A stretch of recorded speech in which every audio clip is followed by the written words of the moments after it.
Good evening, everybody. JP Alexander for the Rabid Dogs Unleashed. Today is Tuesday, May 10th, 2022, and today I'm going to do a review of a mini series. I watched the first 4 episodes. It's going to be 10 episodes. I watched the first 4 because that's all that was released so far. It's on Paramount Plus, and my sister told me about it. She gave me her account information so I could go on and watch it. I was at my father's house on the west coast of Florida over the weekend, and I sat and I put it on his television, and I just put the seat back, and I just had my iced tea next to me, and I watched the first 4 episodes, and it was interesting enough to keep me interested, basically because of the material of what the miniseries is about. It's called The Offer, and it's about the making of The Godfather and all the troubles that went into making of The Godfather. Now, I've seen The Godfather a million times. I love it. My family, they love it. We could talk about it for days. I can go call my father right now and talk to him about it for days. He knows the book in and out. I don't know the book as well. I never read the book. I just know the book, hearing it from him. I've seen the movie, like I said, a million times. Part 2, a million times. Part 3, even a few times. It took a drop off big after Part 2, and it was many years before they made Part 3. I think it was 15 years between 2 and 3. And 3, I still to this day don't think it had to be made. I don't believe it had to be made. Anyway, that's another story. But this is about the making, and I knew about the making. I knew all the troubles they had making it. I know they had a trouble getting, they didn't have trouble getting Francis Ford Coppola. They weren't sure if they wanted him. He wanted Marlon Brando to play Vito the Don. The studio didn't want it, or somebody didn't want it. Somebody didn't want Al Pacino playing Michael. There's a whole bunch of, tales about how it was so much trouble making this movie. And you see it now, it's a masterpiece. So whoever was a pain in the ass making the movie was 100% right. And this miniseries is about Al Ruddy, who was the producer.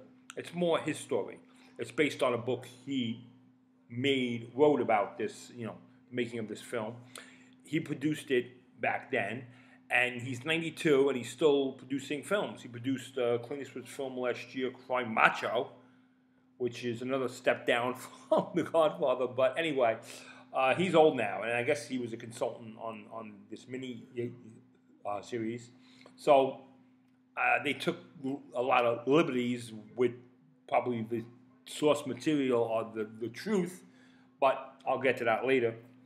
It's basically Al Ruddy's story about how he got involved with Hollywood. He was a programmer for the Rand Corporation on computers back in the 1960s.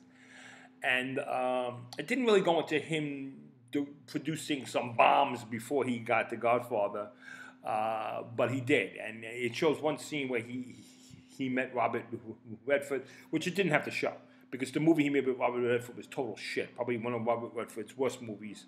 So it didn't really get into that. It just showed him because they wanted to show an actor playing Robert Redford. Those scenes I really didn't need because that didn't further the plot. It didn't have anything to do with him making The Godfather. You could have taken all that and thrown it away, because the movie he did make with Robert Redford, like I said, was probably one of Redford's worst films he ever made. I never even heard about it until I read up on it.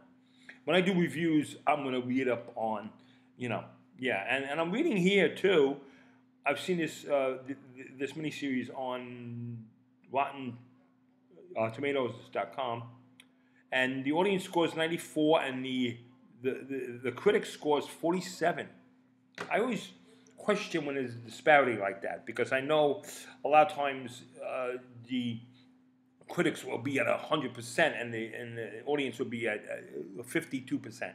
That I always question too, like how much money are they, I always think that critics could be paid off. Of course they can.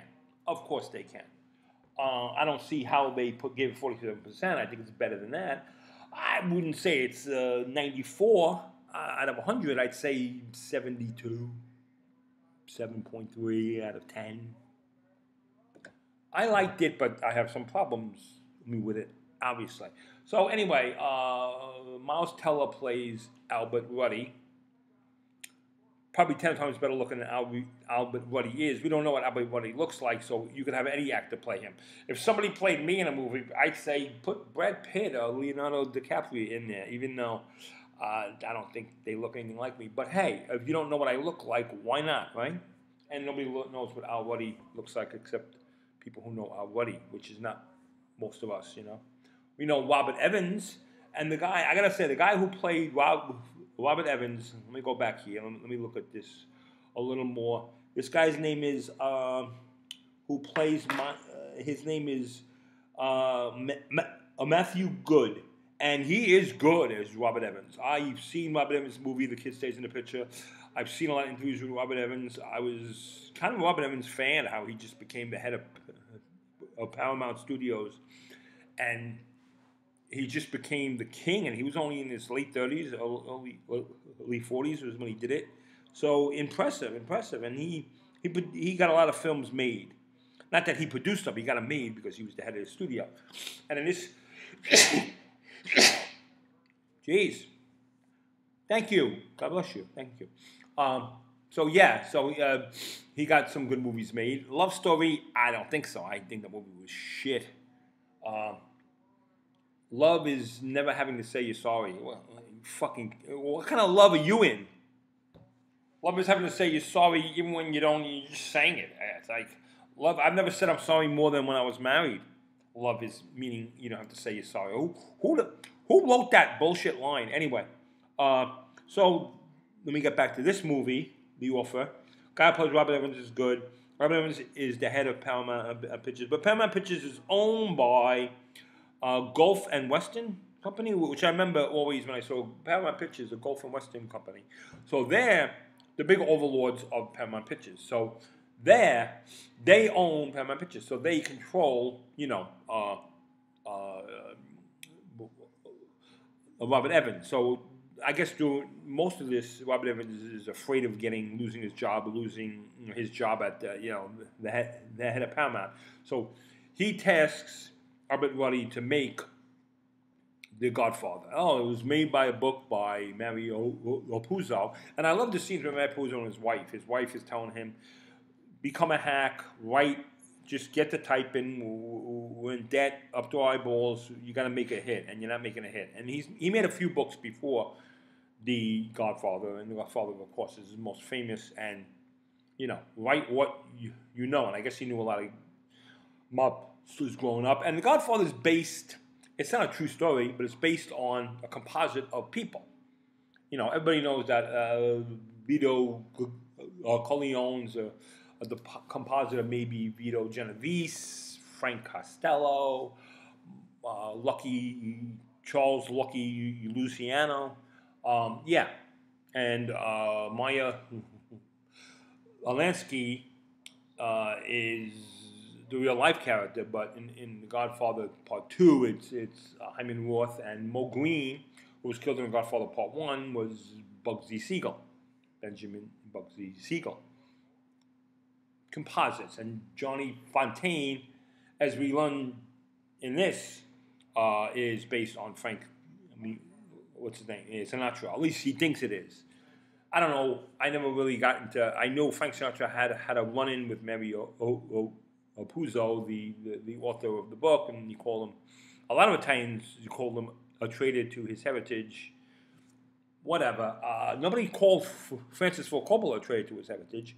And all I remember from this, okay, there's three elements in this film going on at that mini series going on at the same time, and they are the studio heads, that being the Gulf and Western guys who don't know a damn thing about movie making, and you see one of them played by Tom Hanks' son, Colin Hanks. He's a composite of a few individuals. I heard he didn't exist. The person he's playing, it was a composite of like 3 people. He plays a prick, a fucking asshole, just somebody who has no artistical. He's just a being account to want to make the most amount of money possible, which you can really imagine. I can imagine that. And I guess the CEO is this Austrian guy who I guess had a lot of money. Okay, here, let me see. This Austrian guy who, we would know in real life, Charles Bluedorn, played by Bern Go- Gorman, who does a good job of playing.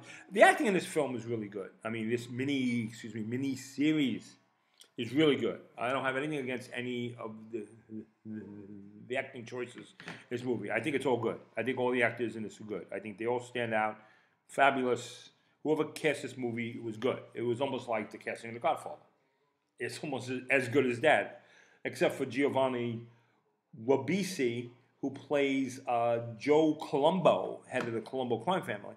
Not 1 second did he come across as a menacing crime boss. He looked like a turtle the way he was walking around in an oversized suit.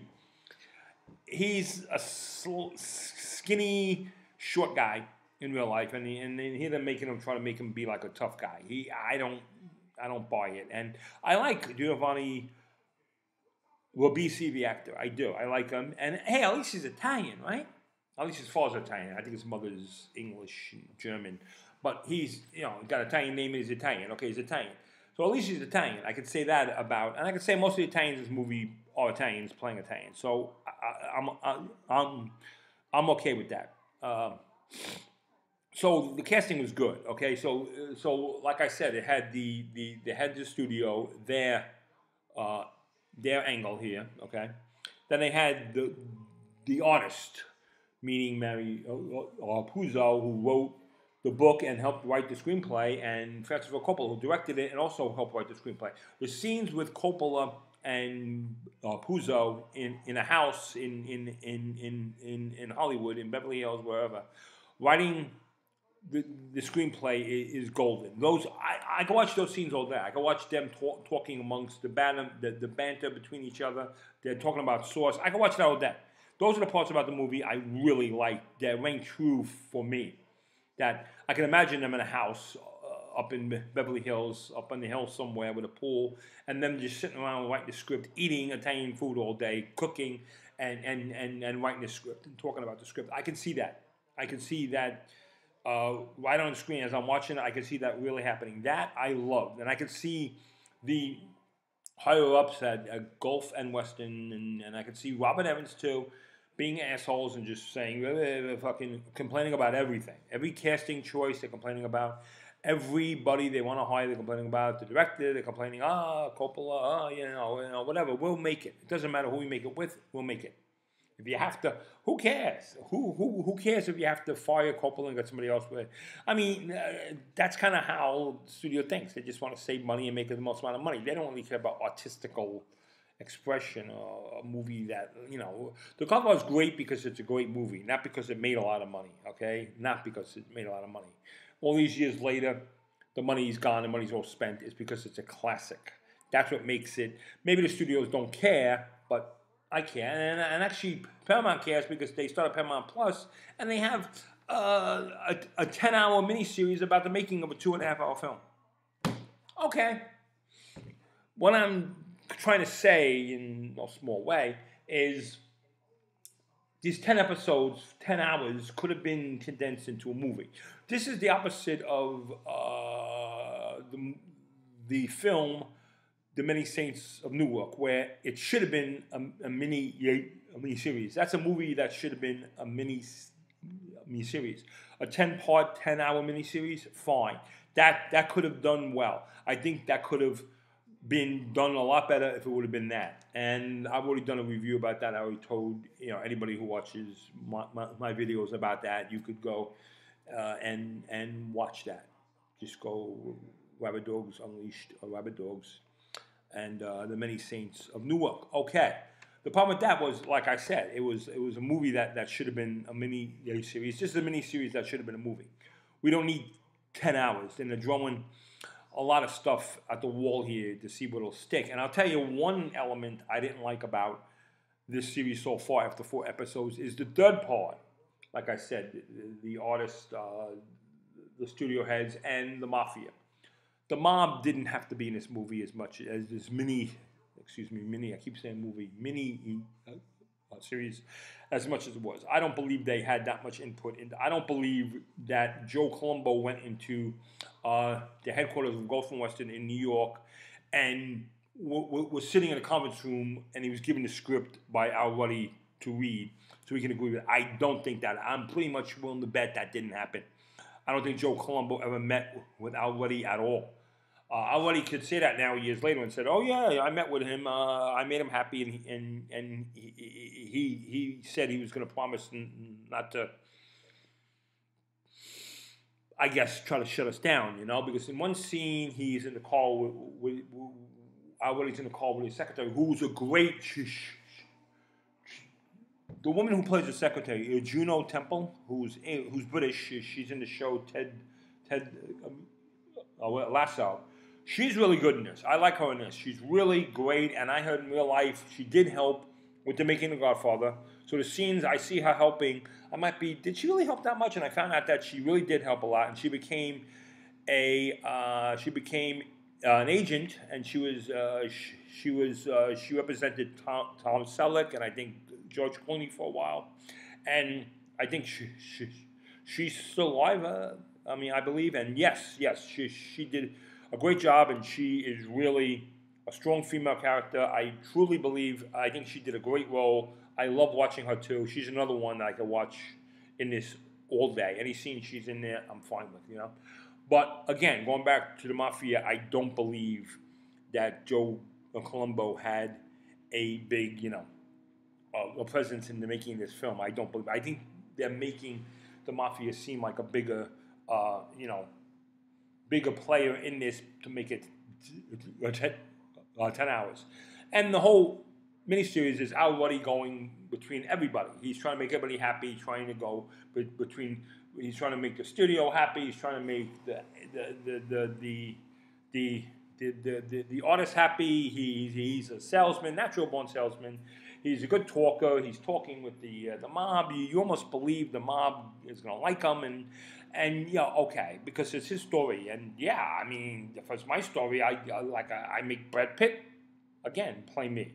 I'd be because it's my story. I'm 92 years old. You're gonna make my story. I can say whatever I want. Half these people are dead anyway, right?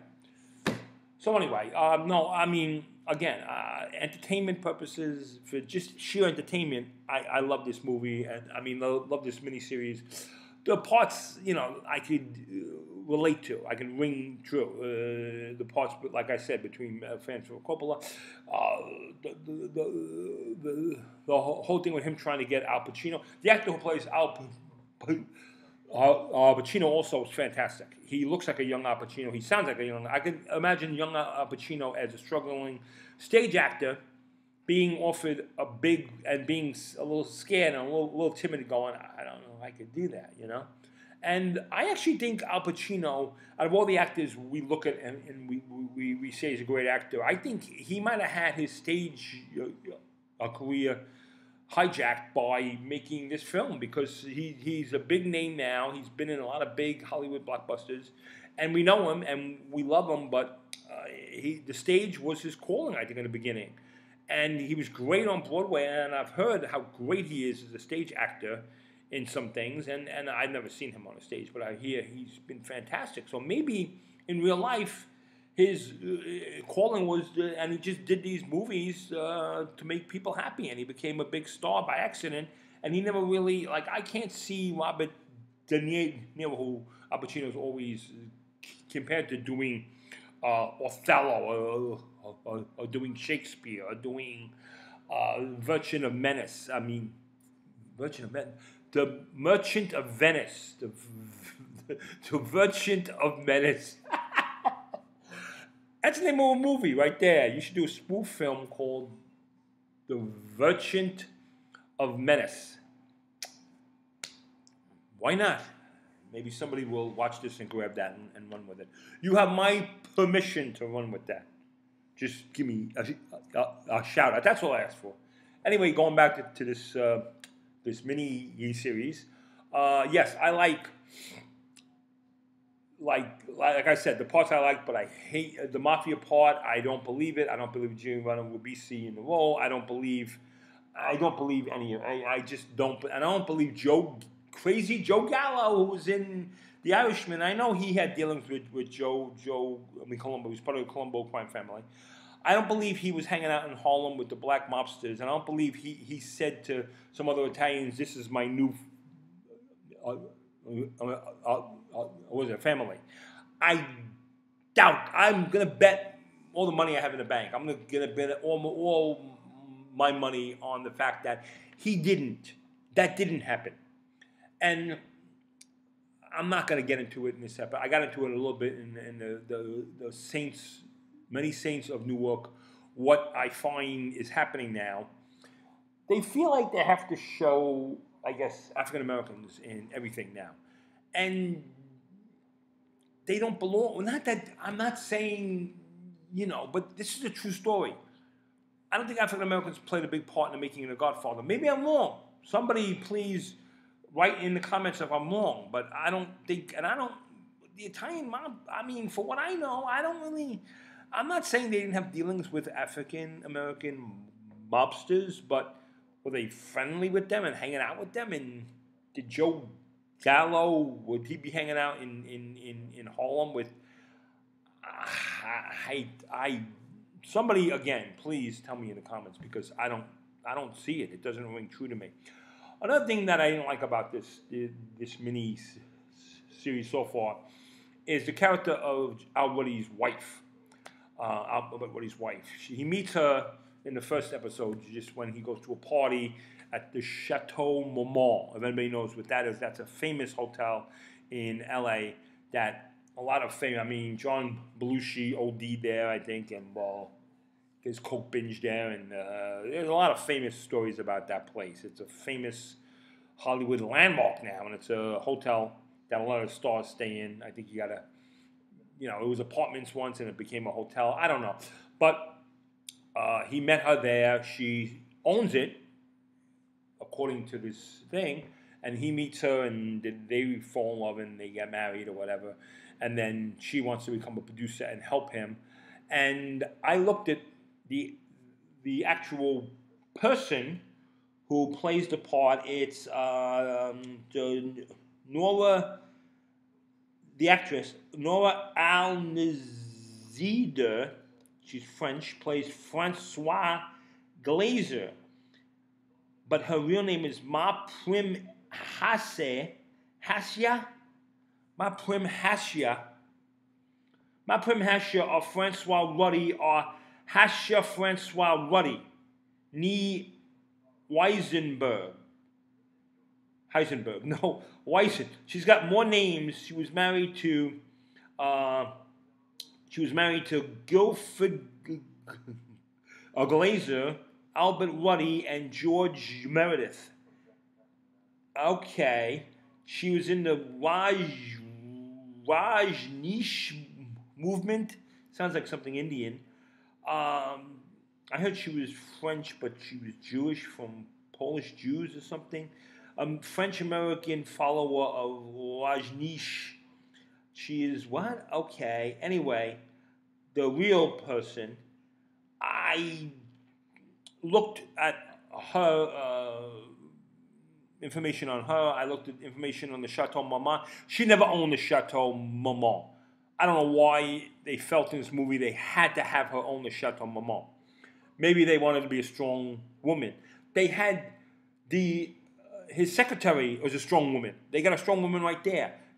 And that's fact. That you don't have to make up. Also, whoever the casting agent was in the... who's the casting agent? The female casting agent is really good too. I don't know what her name was. I don't know if she really existed, or I don't know. Literary agent who represented Mary Writers? No, I don't think that was her. Anyway, I don't know who that was, but she played a very strong part too. So I don't think they needed his wife and there were scenes with him and his wife at the marriage counselor. I don't care. I don't need his life story. Again, they want to make it 10 hours, fine, but a lot of it's... Anytime he came on there with his wife and him and her, and she was smoking a cigarette like the French do, and I was just fucking... No, I was in France a few weeks ago. I don't need to see more of this shit. I didn't need to see that, and I can help you. This isn't a job that is working on a skeleton crew. You just don't walk into Paramount and say, I'm going to help you produce a movie. I don't think they need. I don't think they're working on, like I said, a skeleton crew. I don't think they need. Oh well, we're always looking for help. I don't see that happening. I don't. So I don't think that rang true. Uh, and again, if I'm wrong, can somebody please write in the comments, because I thought her character was annoying. Every time she was on screen, I got totally out of the whole thing. And not because she's a woman, because she's annoying. It was an annoying character. I didn't believe for a second her trying to help him. I didn't believe the character. I think it could have been held. I think the actress could have played a small part in the character, and it couldn't have had so much, because they're trying to. And again, I don't need to see his life with the females. Again, he bedded down later on. In there after his wife left. After his wife left, the series picked up for me. I really loved the secretary, like I said. The casting agent was great. I don't need to see his home life. I didn't need to see that at all. And I need to see the mafia, and I need to see Frank. The actor play Frank's son's. Sinatra be so, so much in this miniseries. I don't think he had to be. I don't think in real life. Maybe he said a couple things about it. Maybe he had a run-in with Mario Puzo. In this movie, he comes across as a wannabe, a wise guy that picks up the phone and talks to mobsters like they're going to listen to him. And I think he comes across in this movie like a bit of a fucking clown. And I think he should shut the fuck up and just make movies. Oh, no, the only movies made that's even worth watching is maybe Pal Joey, The Tender Trap, and From Here to Eternity, made 100 years ago. Well, he's been dead 100 years, right? But the films he made later in his life, they fucking all sucked. Come on. I mean, out of all the movies he's made, maybe 5% were like any good, really. And he's going to pass judgment on people making a movie. Anyway, all the Italian Americans, I'm part Italian. I'm just going to, my grandmother was a big influence in my life about, food and culture and whatever. I'm also Irish, Lithuanian, German, I'm a bunch of things. I'm a mix up. But the Italian played a lot of part in my upbringing. And all the Italian Americans I know love The Godfather. So I can't see a time when they wanted to shut the movie down and wanted to kill Mario Puzo, and I don't think that really happened. But anyway, maybe I'm wrong. Again, please write in the comments. So those couple of things really turned me off so far. But 4 episodes in, and like I said, 7.3 on a scale of 1 to 10. I think it's good. I think it's worth watching. I watched the 4 episodes and I wanted more. So I'm going to watch all 10 episodes. And I just fear it might turn to shit later on. Kind of like, and I'm not going to go into the wokeness of, and I'll save that for another video where I'll go into how it seems like movies now have to show strong female characters, which this has. So it's showing real life. That I like. But it has to show minorities. I don't see African Americans involved in the making of The Godfather. Maybe I'm wrong. The Godfather didn't have one African American person in the whole movie. Again, I just want things to ring true. When I see gangster movies about the black mob in Harlem, I don't need to see white characters either. I could watch black characters. I have nothing against black people. I have nothing against the black mob. I have nothing against, showing it the way it was. But when you're making up things, and I know you have to make up things to make it, like when you're talking about Francis Ford Coppola and Mario Puzo in a scene where they're arguing about sauce. That, even though nobody was there to witness it, I could see that happening. So I have no problem with that. I have no problem with making this a 10-hour thing instead of like the 2.5-hour film it probably should be. I have no problem with this 10-hour thing. They're trying to stretch it out. Okay. But scenes that I know are total bullshit, then I got a problem with. I don't have a problem with imagining Mario Puzo and Francis Ford Coppola, like I said, making sauce together and arguing about the sauce. I got no problem with that. I could definitely see that happening. I could definitely watch them cook and talk all day long, the 2 actors who play the part. I can watch Robert Evans talk to, sitting in his bed talking to Ali McGraw, because he was married to Ali McGraw, and I always thought she was a flake. In this miniseries, she comes across as a flake. I can imagine, and the guy who played him, again, plays a great role. So I can imagine those scenes, and of course, you're making up things. He probably didn't say that to Ali McGraw, but I could see that happening. I could see him taking a phone call and her getting uninterested in sex and going to bed. I could see that happening. Even if it didn't happen, I could see that happening. I can't see Joe Gallo, crazy Joe Gallo, hanging out in Harlem with the black mob. Again, please, if I'm wrong, tell me. Those are things that get me out of, and like I said, the relationship with his wife, they're at the marriage counselor. I don't care. I don't need to watch that. Show me more Godfather. Show me more Al Pacino. Show me more Marlon Brando, being Marlon Brando. Show me more the head of Gulf and Western being a bunch of fucking assholes saying, oh, we don't want this person. Give me more Robert Evans yelling at Abed Ruddy. Give me more of that. I'm down with that. But when you're making up shit that definitely didn't happen, then you start to take me out of it. So again, this would have been a higher score if they would have cut a lot of that out and added more in of what I like. The Godfather, if you know anything about The Godfather, you should know more than just, Mario Puzo had a run in Frank Sinatra. You should know that there was a lot of casting issues. They wanted Robert Redford for the film at one time. I mean, can you imagine Robert Redford playing Michael? It's just shockingly moronic to even. I mean, this movie needed an Italian director and needed some Italians. Okay, you can have James Caan. He's Jewish. Okay, fine. Marlon Brando, I don't think is Italian. Brando could be an Italian name, right? But he played a great part. I got no problem with that. So I had no problem, and even in this, with the non-Italians playing some Italians, like the guy who plays Francis Ford Coppola. I don't think he's Italian in real life, but he plays a great Francis Ford Coppola. So again, I got no problem with the casting in this. I'm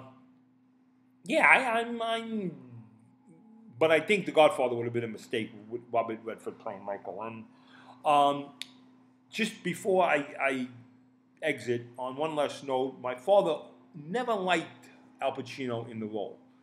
And he says he thinks Al Pacino's not meant to, and he's right. But he's a different kind of mobster. He's not the mobster you see at the social club with his guma, getting drunk, smoking cigarettes, being loud like a Joe Pesci. That's not what The Godfather is. He's a different kind of mob boss. I had no problem with Al Pacino in the role. I think he was probably a little too short and not as menacing as he should be, but I think he played I think he played it best he could. I think, and James Caan I don't think would have been any better in the role. And Robert Redford would definitely not have been, But, again, that's what my father said. I wasn't as critical of Al Pacino as my father was. My father said that was the only thing about The Godfather series he didn't like. He said Al Pacino's a great actor, and he even does the best he could with that, but he's just not right for the role. And I kind of disagree, but I kind of see where he's coming from. But anyway, yes, 7.3 on a scale of 1 to 10 so far. 4 episodes in. I'm going to watch the next 6. I can't wait, because I like what I saw so far. And again, I just have reservations about the things I talked about. Hopefully, by the end of 10 episodes, I could still give it the same score it has so far. Hopefully. But I fear, again, maybe I'm being paranoid, that they're going to draw some shit in there that's going to make me go, oh, come on, why? They're going to draw some stuff in there that's going to make me say, this never happened. They just ruined it for me. And all it takes is a couple stupid scenes, and you could turn me off like that. And I hope not, because so far I like it. Like, you imagine you like something like Breaking Bad, and it never went bad. It never went bad. It went as long as it had to go. I think if it sucked out another year or two, it might have overstayed its welcome. I think Breaking Bad ended at the right time. It was starting to get a little bit, yeah, it was starting to show signs of cracking, and I'm glad they ended it when it did. Perfect time to end it. Fantastic show. Probably one of the best shows I've ever watched in my life. Breaking Bad. Better Call Saul. I loved the first 5 years. The 6 years on right now, I think it's showing cracks even more so than Breaking Bad did.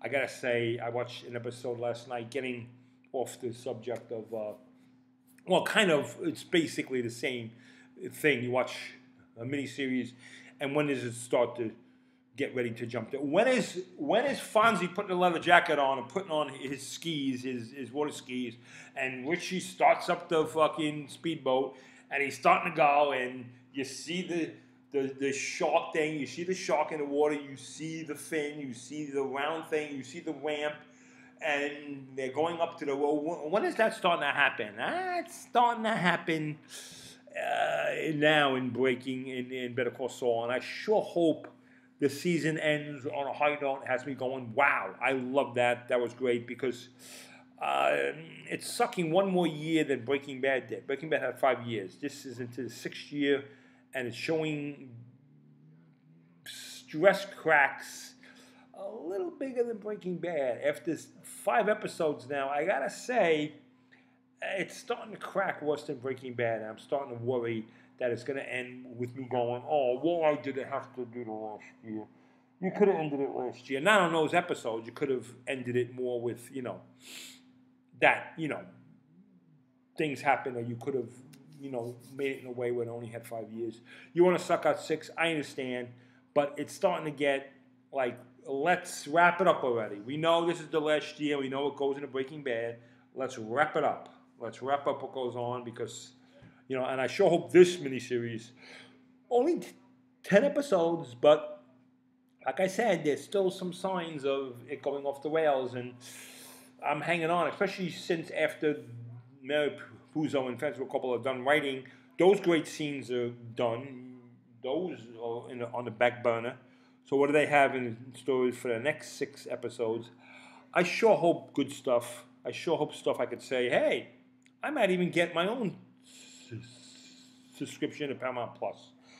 And I'm going to say to my last words on this, I'm going to say, at least he's Italian. This has been JP Alexander for the Rabid Dogs Unleashed. And until next time, like the Italians say, ciao.